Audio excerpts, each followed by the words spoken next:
She was cast as the seductress turned murderous mastermind, caught in the middle of a media firestorm, convicted of conspiracy to murder her husband in 1991. At the young age of 23, sentenced to life in prison without parole for manipulating her teenage lover, Billy Flynn, into pulling the trigger.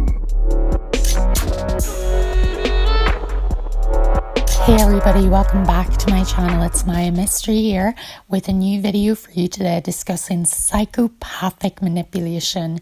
So we all know psychopaths love to manipulate people around them.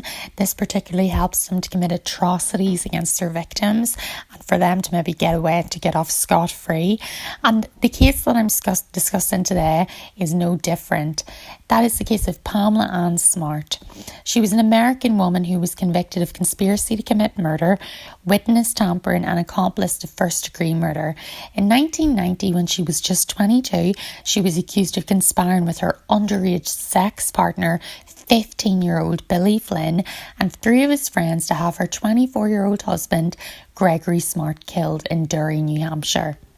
So Pamela met her future husband Gregory at a 1986 New Year's Eve party, and they formed a serious relationship in February 1987 and married 2 years later. They shared a passion for heavy metal music, and 7 months into their marriage they began having difficulties in the relationship. She took a job as a media coordinator at Winnicott High School in Hampton, New Hampshire, and it was there that she met high school sophomore William Billy Flynn at Project Self-Esteem, a local drug awareness program at the high school where she was working, where they were both volunteers. They bonded over their mutual interest in heavy metal music, and it was there she also met an intern named Cecilia Pierce, who was friends with Billy. And on May 1st, 1990, Pamela came home from a meeting at work to find her condominium ransacked and her husband murdered. Police officials said the crime scene looked like a disrupted burglary, and Smart was later accused of seducing 15-year-old Flynn and threatening to stop having sex with him unless he killed her husband. Billy then later did so with the help of his friends Patrick Randall, Vance Latime and Raymond Fowler. During the trial, the teenagers that committed the murder were portrayed as naive victims of an evil woman bent on murder. The prosecution portrayed Pamela as the cold-blooded mastermind who controlled her underage sex partner. The Assistant Attorney General Diane Nicolosi claimed that Pamela had seduced Billy to get him to murder her husband so that she could avoid an expensive divorce and benefit from a $140,000 life insurance policy. In her testimony, Pamela acknowledged that she had what she termed an affair with Billy, but claimed that the murder of her husband was solely the doing of Billy and his friends as a reaction to her telling him that she wanted to end their relationship and repair her marriage. She insisted that she never participated in the murder plot nor had any knowledge of it. Though Billy claimed he had fallen in love with Pamela when he first met her, Cecilia Pierce, the intern, testified at trial that Billy and Pamela were originally just friends. She said that she noticed a change in this around February when Pamela confessed to her that she loved Billy. Billy testified at trial that he was a virgin before he had sex with Pamela Smart. Pamela was later found guilty to being an accomplice to first-degree murder, conspiracy to commit murder and witness tampering.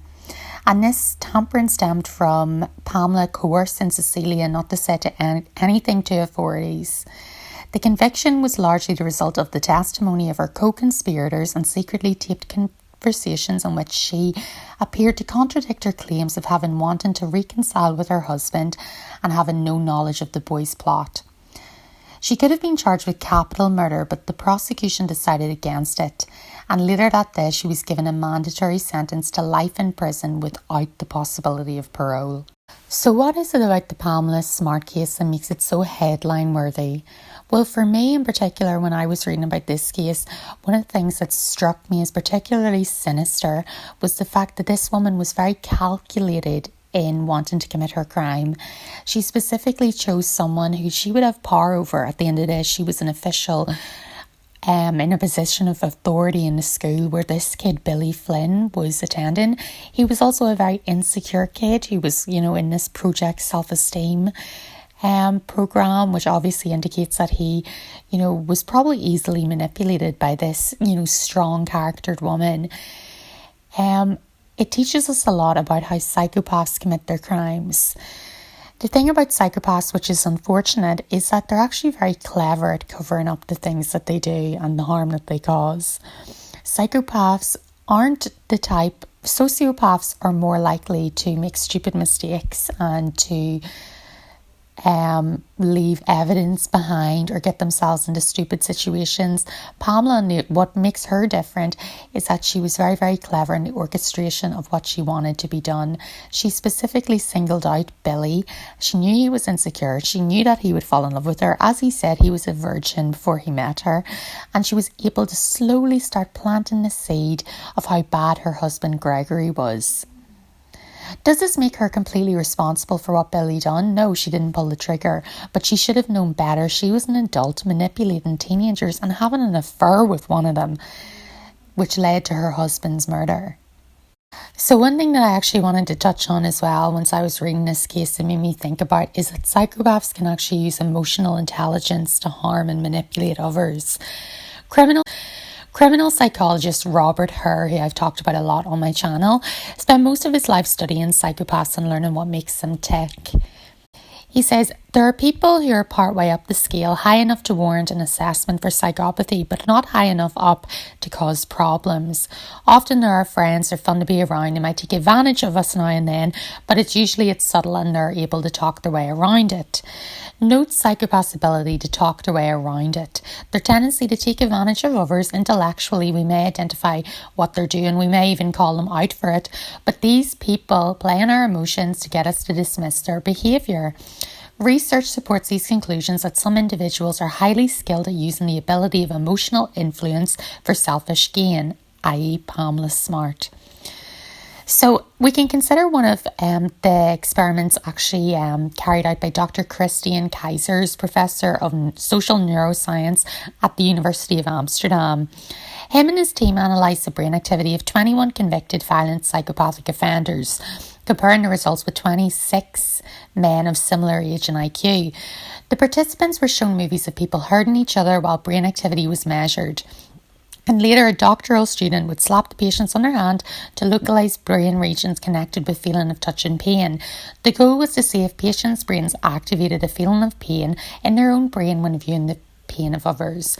And the result was the vicarious activation of motor, somatosensory and emotional brain regions was much lower in the patients with psychopathy than in normal subjects.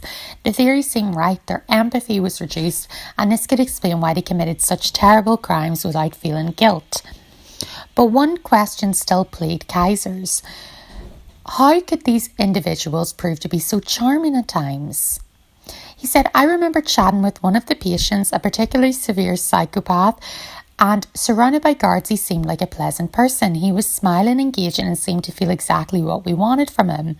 So Keizers and his partner decided to let the patients watch the movies again, this time asking them to try and empathise with the victims in the movies. And what we found was this simple instruction sufficed to boost the empathic activation in their brain to a level that was hard to distinguish from that of a healthy control. Suddenly, the psychopaths seemed as empathetic as the next guy when they decided to switch their empathy on. The conclusion was psychopathic individuals do not simply lack empathy. Instead, it seems as though for most of us, empathy is the default mode. If we see a victim, we share her pain. For the psychopathic criminals of our study, empathy seemed to be a voluntary activity. If they want to, they can empathise, and that explains how they can be so charming and maybe so manipulative. Once they have seduced you into doing what serves their purpose, the effortful empathy will disappear again. Okay guys, so thank you so much for tuning in. Like and subscribe, and I'll be back again next week with another video. Bye!